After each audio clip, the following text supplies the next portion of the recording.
Welcome in to One of One Sports. I wish you guys all a very Merry Christmas. And since it is the holiday season, I thought I'd do my college football Christmas wish list. What would I like to see happen to the landscape of college football? There was a lot to choose from. A couple big things that aren't going to be in here. One of them, the main one's just the college football calendar, how that's going to change. But I feel like that's been covered so much, just letting you know that's not going to be in here. Before we get into it though, I'm going to ask you guys to please leave a like and subscribe. It'll help out the channel.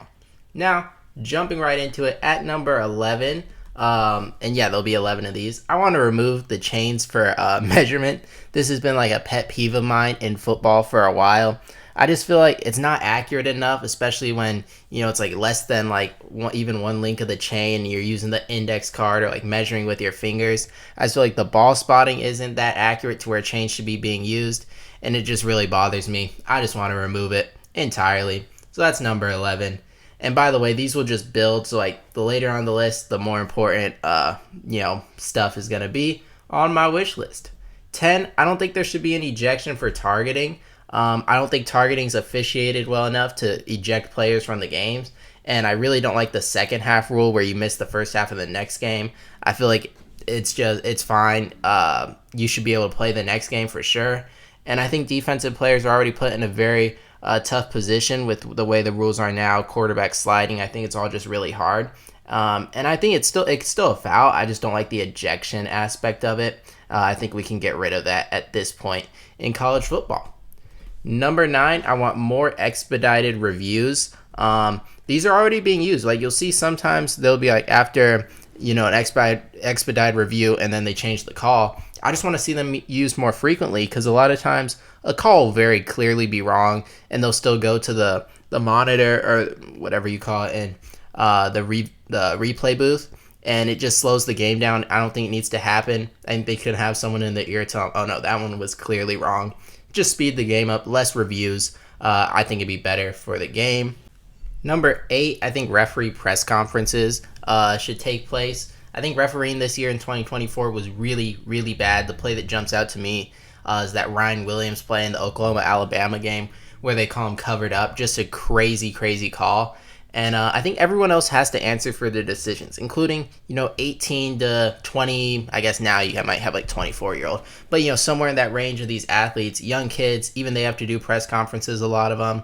Coaches obviously have to. I think referees should, too, to answer for some of the calls they make, and just have more accountability with referees. And then I think right now it's like a part-time thing. You could have full-time officials. And just improving refereeing in the sport would help to alleviate conspiracy and just make for a better product. Number 7, and now this is where we start getting into the bigger ones. Those 3 ones, the first 4, I guess. Kind of just like smaller scale things that I think are easy fixes. A group of 5 playoff, though. I think group of 5 teams are just playing at a different level than power conference teams. Now, every now and then you might have a really good one, like potentially Boise this year with a player like Ashton Genty. So I understand wanting to participate in the main playoff. But I think the way college football is structured, it's not built for these teams, and they'll end up getting left out and left behind. That's why I think they should have their own playoff where they give these teams more public exposure. Over time, you grow your own playoff. You grow the popularity of G5 football in general. And when you have teams like Boise State would be in this year, Tulane, Army, UNLV, all these teams in their own playoff, that can be a good football product. And then I have relegation up on the screen, kind of like a radical proposal. Not saying I would do this for sure, would want this for sure, but just like an idea I had was like, what if kind of like European soccer, the way leagues have subdivisions. So like the Mountain West, the Pac-12's gone, but we'll talk about that in a second. The Mountain West would be like a subdivision of the Pac-12, and the MAC would be a subdivision of the Big Ten, and like sometimes really good G5 teams get promoted into the bigger leagues, and the teams that do really bad fall out. A system like that I think could be really interesting. It would never happen, but I just think it's interesting to think about, and I might make a full video on that. Moving on to number 6, though, I think ranking rules for conference champions are necessary, and what I mean by this is I don't think it should be up to a committee to decide like which conference champions should drop and which one shouldn't. In my opinion, a conference champion should never drop. Like, because you lose a conference championship game, you should never drop behind a team that didn't play. So the SMU Alabama this year, this thing, what am I saying? The Alabama SMU thing this year. And then Penn State, Texas. Like, I don't think any of those teams should drop below teams that didn't play. Now, where I would like have a question, and I'm not even sure where I fully stand on this, is should they be like all upside? So like, can you like, are you able to jump teams that didn't make their conference championship game, or should it just be, kind of like an auto bid type of thing, and you don't need to jump or fall behind teams that didn't play? I lean towards it should be all reward. You can jump teams because you earned the right to play in a conference championship game, but you can't drop below teams that didn't play. That's kind of my outlook on it, but I think we need set rules for these games, so it's not just, oh, should we punish conference champions or not? I think it should just be just a flat rule, like you can't do it. You can't drop them below teams that didn't play. Fifth, I want to undo conference realignment. Yeah, I want to bring back the Pac-12. I really like the Pac-12. I grew up on the West Coast. I live out on the West Coast, and I really like the Pac-12. I'd like to see it brought back. And in general, I just think when college football is regional, it's a better sport. I'm not a huge fan of super conferences. I'd like to see them broken up. I don't want to see conference games between Oregon and Rutgers or UCLA and Iowa or anything like that.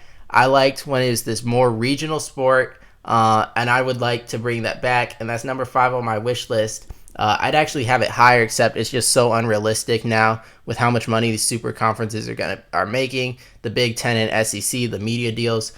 I know the Pac-12 is back, but not really back. It's just got new teams. I'd like to see it just undo this new wave of conference realignment that happened. I know it's unrealistic, but it would make my wish list, and one of the things I would really like to see happen in college football. Number 4, I would bring back conference divisions, especially if we keep the super conference format. I think you saw this year in the Big Ten. Indiana, Penn State, Oregon finish as the 3 highest teams in the highest ranked teams in the Big Ten. And let's just say Ohio State, for argument's sake, had been bad this year, right? And Penn State and Indiana had also beaten Ohio State. And then you have 3 undefeated teams. That shouldn't, I don't think that should be able to happen.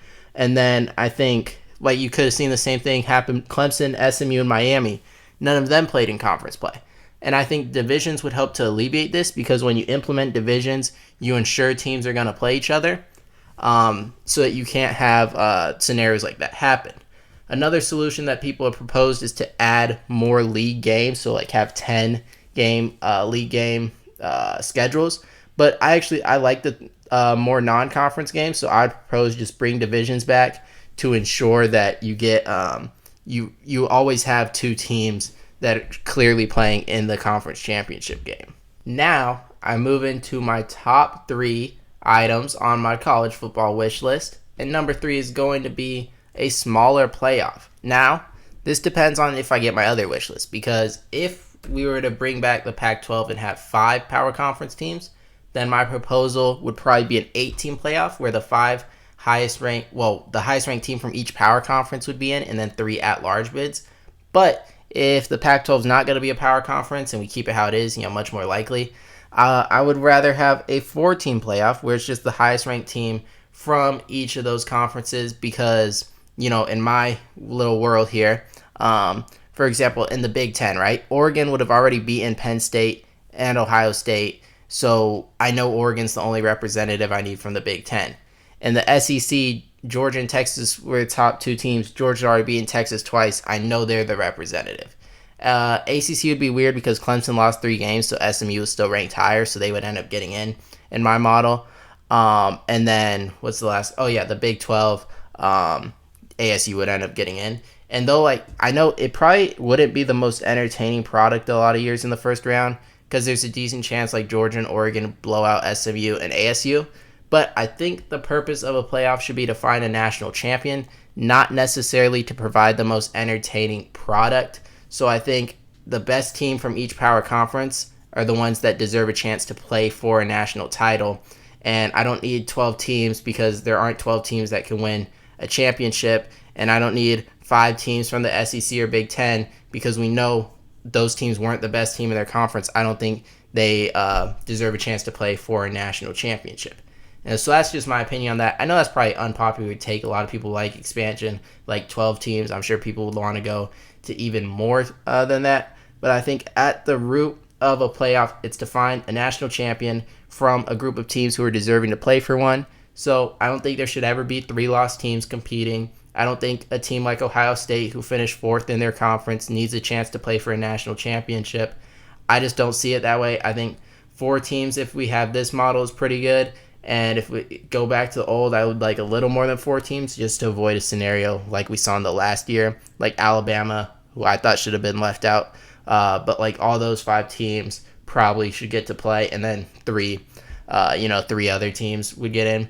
So that's number 3 on my wish list. Number 2, I think the removal of the committee and then defining the criteria being used in rankings is really important, because I think right now we say a lot of things are used, like strength of schedule or strength of record, whatever the record is, eye test, all these different things. And I think it just needs to be clearly outlined what are the factors that we're using and how heavily are they weighted them, and then have metrics that you're using to define this. So you can't just say, like, ranked wins is not a good way of saying someone has a better strength of schedule.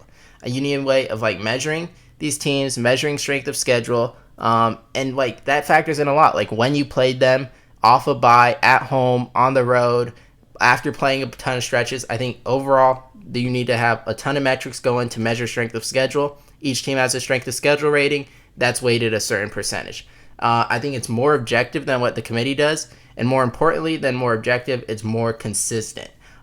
Because the committee is not only, in my opinion, bad at ranking teams, it's inconsistent in the ways that they're bad. So, for example, like just this, we'll go off this year, right? I think sometimes we see like strength of schedule is being valued. Like for Alabama, the win over Georgia, I would imagine, is a big reason why they got ranked above Miami.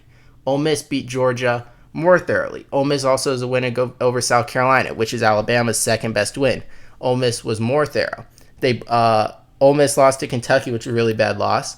Alabama's loss to Oklahoma was pretty bad and by a lot more points. So I don't really see how Alabama was able to move ahead of Miami, but Ole Miss stayed behind. So just like little inconsistencies in the ranking. And then sometimes I think they say, like, they decide head-to-head is really important, and even gets like actually, like, you can be ranked ahead of a team because you beat them head-to-head. But like Georgia, despite only having 1 less loss and a better strength of schedule and head-to-head, wasn't able to ever be ranked ahead of Texas, which I found weird because, like I said, Alabama was able to be ranked ahead of Miami, or Georgia, for example. Georgia was able to be ranked ahead of SMU because SMU didn't have a great strength of schedule. Texas didn't have a great strength of schedule, and Georgia beat Texas. So all year in my rankings, Georgia would have been ahead of Texas. So it's just inconsistencies with how they're weighting strength of schedule or head-to-head. I think remove the committee, define objective criteria, what you're going to use, how you're going to use it, how much head-to-head matters. Come up with all that. It'll be more objective, more consistent than the committee. That's number 2 on my college football wish list. And finally, at number 1, I think scheduling rules for more balance is the biggest thing for college football, especially if the 12-team format is kept. Now, here's my proposal. I think every power conference team, you have to play one other power team at least. You can only play one FCS team at most. You don't have to play an FCS team, but you can only play one. And then you play one or more group of 5 teams. So every team has a power conference team, a G5 team, and then basically a free space for an FCS Power 5 team or G5 team. Every school has to do that. You wouldn't get your Indianas this year who didn't play, really any out of conference competition. So I think that would fix that. And then another idea I have is like conference challenges, like we see in college basketball. Like maybe we get an ACC SEC challenge, which implements these rivalries that already exist there, right? So Florida State, Clemson, South Carolina. Could be a part of this, and then you implement other SEC and ACC teams to have a challenge, so that gets your power conference team. You could do the same thing for the Big 10 and the Big 12, and just do like what college basketball does, because that one it helps determine which conferences are better, and then it also just gives a good data point for every team's strength of schedule, measuring how good these teams are. And I think either proposal or either implementation would go a long way towards balancing strength of schedule in the sport. And then finally, I think also conferences need to do a better job, like kind of how the NFL does. Not exactly how the NFL does, but just in weighting, like which opponents a team has. Like Florida, I feel like this year especially got like a much tougher draw than Texas. I feel like conferences need to find a way to attempt to have a more balanced league schedule as well. I don't think that's as important though as the non-conference balancing in college football. That is the final item on my college football wish list. In the comments down below, make sure to let me know maybe your top 3, top 5, or maybe just what's your most important thing you would put on your college football wish list going forward into next season, but also beyond that. Thank you guys all for watching this video. Make sure to leave a like and subscribe. Until next time.